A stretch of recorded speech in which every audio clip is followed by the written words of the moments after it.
Himachal news 24/7। नमस्कार, आंचल मुंगिया के साथ आप देख रहे हैं हिमाचल न्यूज 24/7। 70 वर्षीय कोरोना पॉजिटिव वृद्ध महिला का 3 घंटे तक सड़क में 108 एम्बुलेंस में इंतजार करने की खबर के बाद स्वास्थ्य विभाग में काफी हलचल मच गई थी। दूसरे दिन इस वृद्ध महिला की मौत भी हो गई थी। आज उस कोरोना पॉजिटिव मृतक महिला के परिजन एसडीएम चंबा से मिले, जिसमें उन्होंने मेडिकल कॉलेज हॉस्पिटल की लापरवाही की शिकायत प्रशासन से की। उनके मुताबिक उस महिला की मौत प्रशासन की लापरवाही से हुई है और इस मामले पर वह मेडिकल कॉलेज के अधिकारियों पर कार्यवाही की मांग करते हैं। वहीं मृतक महिला के पोते ने बताया कि 5 दिन पहले उनकी दादी, जो साहू में रहती थी, उसे कोरोना पॉजिटिव घोषित किया गया था और साहू से उसे मेडिकल कॉलेज चंबा हॉस्पिटल में रेफर करवा दिया गया था। मेडिकल कॉलेज पहुंचने पर 3 घंटे तक उनकी दादी को एम्बुलेंस में ही रखा गया और इसी लापरवाही की वजह से उनकी दादी की जान आज गई है। उन्होंने बताया कि अगर समय रहते उनका इलाज शुरू कर दिया जाता तो शायद उनकी दादी की जान बचाई जा सकती थी। उन्होंने प्रशासन से आग्रह किया कि इस मामले की उचित कार्यवाही की जाए ताकि भविष्य में इस तरह का कोई मामला सामने न आए। आज हम श्रीमान एसडीएम महोदय से मिलने आए थे। क्यों आए? और हमारे एक लेडी थी जो मेरे दादी होते हैं, उनकी कोरोना पॉजिटिव की रिपोर्ट आई थी साहू में। उनको चंबा में रेफ़र किया था और उनकी हॉस्पिटल वालों की लापरवाही की वजह से उनकी मौत हुई है, जो कि उनको बाहर धूप में कम से कम 3 घंटे धूप में रखा। तो सर, हम यही रिक्वेस्ट करेंगे कि उनके ऊपर कार्रवाई होनी चाहिए, जो कि 3 घंटे पेशेंट को बाहर रखा। अगर हमें तो इसी बात का दुख है कि अगर उनको 3 घंटे पहले अंदर हॉस्पिटल में पहुंचाया जाता तो उनका समय से इलाज हो सकता था और वो बच सकते थे। सरकार से भी यही निवेदन है हमारा कि सरकार तो बड़े बड़े बातें करती है कि हम किसी भी मरीज़ के साथ हैं, दिन रात साथ में हैं और सभी प्रावधान हैं। बोलते हैं कि कोई भी मरीज़ हो, कोरोना पॉजिटिव हो, किसी भी तरह का हो, तो सरकार तो बोलती है कि हमारे पास सभी प्रावधान हैं। लेकिन लास्ट बात तो यही है कि उनकी डेथ भी होगी, उनको फिर भी घर तक छोड़ने के लिए गाड़ी नहीं भेजी उन्होंने। हम खुद की गाड़ी करके गए सर, खुद की गाड़ी करी है हमने, फिर उनको घर तक पहुंचाया सर। सर 1200 रुपये किराया दिया था। जी, हम महोदय साहब एसडीएम महोदय से पास आए थे और अब हम जा रहे हैं थाना, सदर थाना एसएचओ के पास जाते हैं। उनके पास जो हमें दरख्वास्त देनी है वो उनके पास इन्होंने भेजी है, उनके पास देते हैं। जी। वहीं जिला परिषद सदस्य मनोज कुमार ने बताया कि ये खबर उन्होंने सोशल मीडिया पर देखी थी। उसके बाद इस मामले की जानकारी लेने के लिए वे पीड़ित परिवार के घर पहुंचे। वहां उनको पता चला कि इनके साथ सही मायने में ही अत्याचार हुआ है। उन्होंने मुख्यमंत्री से अपील की है कि इस मामले की गहनता से जांच की जाए ताकि दोषी को सजा दी जा सके। जो अभी 2 दिन पहले घटना हुई है, मुझे भी सोशल मीडिया के ऊपर ही पता चला था कि इस तरह की वारदात हुई है हमारे क्षेत्र में ही। तो आज हम यहाँ चतरोन गांव में आए थे, इनके परिवार से मिलने आए। इनके माताजी की डेथ हुई थी। सोशल मीडिया के ऊपर तो काफ़ी कुछ देखने को मिला, काफ़ी कुछ सुना, लेकिन हम खुद भी जानना चाहते थे कि वाकई ये सच्चाई है। सोशल मीडिया पर बड़ी सारी अफवाहें भी होती है। तो आज हमने यहाँ पे आके जाना है कि इनके जो परिवार के साथ बहुत गलत हुआ है। आज मेडिकल कॉलेज के बारे में वैसे भी हमने सोशल मीडिया के ऊपर चाहे मीडिया के माध्यम से हमेशा आवाज़ उठाई है।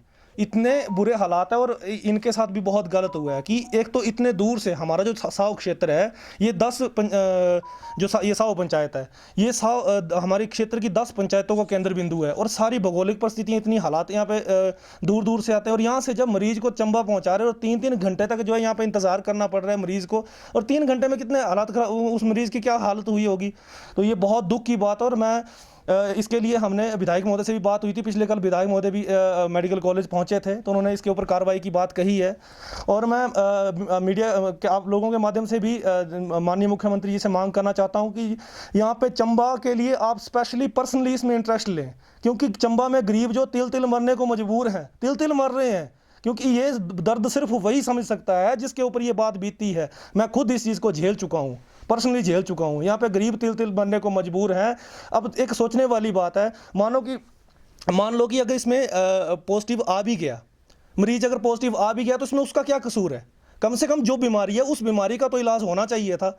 और इसके ऊपर जब कोई बोलता है तो उसके ऊपर सबसे बड़ी बात तो चंबा में ये हो रही है कि जो यहाँ का जो मेडिकल प्रशासन है, मेडिकल कॉलेज का प्रशासन है, जब कोई आवाज़ उठाता है तो उसके ऊपर केस करने की बात आ जाती है। अब सच्चाई की बात रखी, जो यहाँ की एम्बुलेंस, जो हमने मीडिया के माध्यम से हमें ये पता चला है कि जो फार्मासिस्ट थी एम्बुलेंस में, उन्होंने समय पे मरीज को वहाँ पे पहुँचा दिया और 3 घंटे तक मेडिकल कॉलेज के बाहर खड़े हैं और उनकी कोई देख रेख नहीं हो रही है। जब उसने सच्चाई को सामने रखा तो आज मुझे ये सुनने को मिल रहा है कि उसके ऊपर कार्रवाई होने वाली है, उसको शायद नौकरी से भी निकाला जा सकता है। लेकिन मैं ये आप लोगों के माध्यम से मैं मेडिकल कॉलेज प्रशासन को भी अवगत करवाना चाहता हूं कि अगर इस तरह की कोई वारदात अगर सामने आती है, अगर उसकी नौकरी पर अगर आंच भी आई, मैं एक जिला परिषद होने के नाते अभी तक बहुत सहन कर लिया, बहुत चुप रहा मैं, क्योंकि कोरोना कर्फ्यू अभी चला हुआ था तो उसके और जो कोविड का आजकल समय बहुत ख़राब चल रहा है।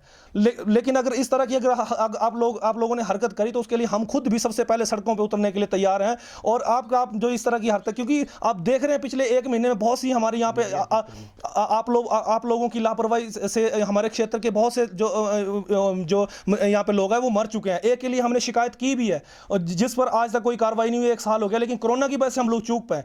जिस दिन ये थोड़ा माहौल ठीक होगा, हमने वो जवाब तलबी अपनी जिला परिषद की बैठक में भी सवाल लगाया है, उसका अभी तक आंसर हमें नहीं मिला है, तो उसके ऊपर भी हम दोबारा क्वेश्चन लगाएंगे। लेकिन क्वेश्चन करते कब तक रहेंगे? क्वेश्चन रोज मर रहे हैं। हमारे क्षेत्र के ही कितने लोग आज मर चुके हैं। मैं सिर्फ आज का दिन फ्री था तो मैं इनके साथ मिलने आया, लेकिन 7 दिन लगातार लकड़ी डालने लोगों के वहाँ पे जा रहा हूँ। तो ये दर्द हम लोग समझ सकते हैं, क्योंकि मैं खुद एक गरीब परिवार से, गरीबी क्या चीज़ है हमें पता है। और इतनी मुश्किल से हम लोग वहाँ तक पहुँच रहे हैं और वहाँ पर भी 3-3 घंटे में दरवाजे पर वेट करना पड़ रहा है। और जो सच्चाई की आवाज़ उठाता है उनके ऊपर केस करते हैं। सुना है कि मीडिया के ऊपर भी इस तरह की सवाल खड़े कर रहे हैं कि मीडिया ने सच्चाई को दिखाया। मैं ओपनली कह रहा हूँ, क्योंकि मैं खुद भी मीडिया से जुड़ा था, मैं खुद भी ये चीज़ कह रहा हूँ, अगर इस तरह की अगर आपने हरकतें करना बंद नहीं की तो सड़कों पे उतरने के लिए हम खुद भी आएंगे और हमारी 16 पंचायतों की जनता आप लोगों को जवाब देगी। ये बहुत गलत हो रहा है। इसलिए मैं माननीय मुख्यमंत्री महोदय से भी निवेदन करना चाहूँगा कि इस पर खुद पर्सनल इंटरेस्ट लें कि जहाँ पे जो चंबा के हालात है, गरीब तिल मरने को मजबूर है, वो उनकी हेल्प की जाए। जैसे कि इन्होंने जो है डेड बॉडी भी जो अपने पैसों से की जब सरकार, हाँ, ये बात मुझे बहुत मतलब अजीब लगी। इसके लिए मैं खुद भी इस लिखित तौर पे अगर हो सके तो मैं शिकायत करूंगा कि जब कोरोना पेशेंट के लिए आप एक जहाँ बीमार है उसको आप दरवाजे के बाहर 3 घंटे खड़ा रख रहे हैं, लेकिन जब वो उनकी डेथ हो जाती है तो आप ऐसे ही भेज रहे हैं। मुझे इन्होंने बताया कि इन्होंने पर्सनली गाड़ी करके 1200 रुपये खर्च करके खुद वो यहाँ तक पहुँचे हैं, घर तक पहुँचे हैं। कितनी शर्म की बात है ये। मैं तो ये बोलता हूँ आपको शर्म आनी चाहिए कि आप इस तरह की हरकतें कर रहे हैं। और अब क्या इससे संक्रमण नहीं फैलेगा? जब वो बीमार थी उसको आपने ज़बरदस्ती मारा है, आप लोगों ने मारा है। मैं ये बात कह रहा हूँ कि आप लोगों ने मारा है। आप लोगों के मरने के उस टाइम तो ये लोगों को संक्रमण का कारण बन रही थी, लेकिन जिस वक्त आपने डेड बॉडी को भेजा, क्या उस वक्त संक्रमण फैलना नहीं था? तो मैं ये चीज भी इसके ऊपर भी कार्रवाई की मांग करता हूं। वहीं एसडीएम चंबा ने बताया कि एक शिकायत मेडिकल कॉलेज के खिलाफ आई है और उन्होंने उसमें पूरी जानकारी लिखी है कि उनके साथ क्या हुआ है। फिलहाल इसकी पूरी तरह छानबीन की जाएगी और अगर इसमें कोई भी दोषी पाया जाता है तो उसके खिलाफ उचित कार्यवाही की जाएगी। जी, अभी जो ये विषय है ये अभी मेरे संज्ञान में आया और जो इनके पीड़ित के परिवार हैं उन्होंने पूरा इवेंट का डिस्क्रिप्शन दिया है। तो उसकी एक इन्होंने कंप्लेंट हमारे अभी दी है, जिसको कि हमारे थाना में जो एसएचओ है उनको मार्क कर दिया गया है कि पूरी जांच करके जो भी उचित कार्रवाई हो, जो भी उस विषय में हो सकता हो वो करेंगे, ताकि कि पहले सारे के सारे विषय को देख लें। साथ ही ये जो विषय है ये अभी जस्ट इन्होंने पूरा हमें डिस्क्रिप्शन दिया भी है कि जो इनके साथ हुआ, तो जो भी उचित कार्यवाही होगी वो सरकार द्वारा की जाएगी। जी, अभी इन्होंने डिस्क्रिप्शन दिया है कि पीपीई किट में एक कोई व्यक्ति और थे इनके साथ। जो भी विषय है हम उसकी पूरी जांच करवा लेते हैं, जो भी उसमें कार्यवाही होगी उस उचित प्रकार। जी, ऐसी कोई डिस्क्रिप्शन है तो हम देख लेते हैं, उसमें कोई ऐसा खास विषय नहीं है। यदि इस प्रकार से कोई जो भी नोटिफिकेशन होगी, जो भी सरकार की गाइडलाइन है, उस प्रकार से इसकी अनुपालना हुई या नहीं हुई, ये हम तत्काल तौर पर चेक करा लेते हैं। धन्यवाद। हिमाचल न्यूज़ 24/7 के लिए चंबा से जितेंद्र मेहरा की रिपोर्ट।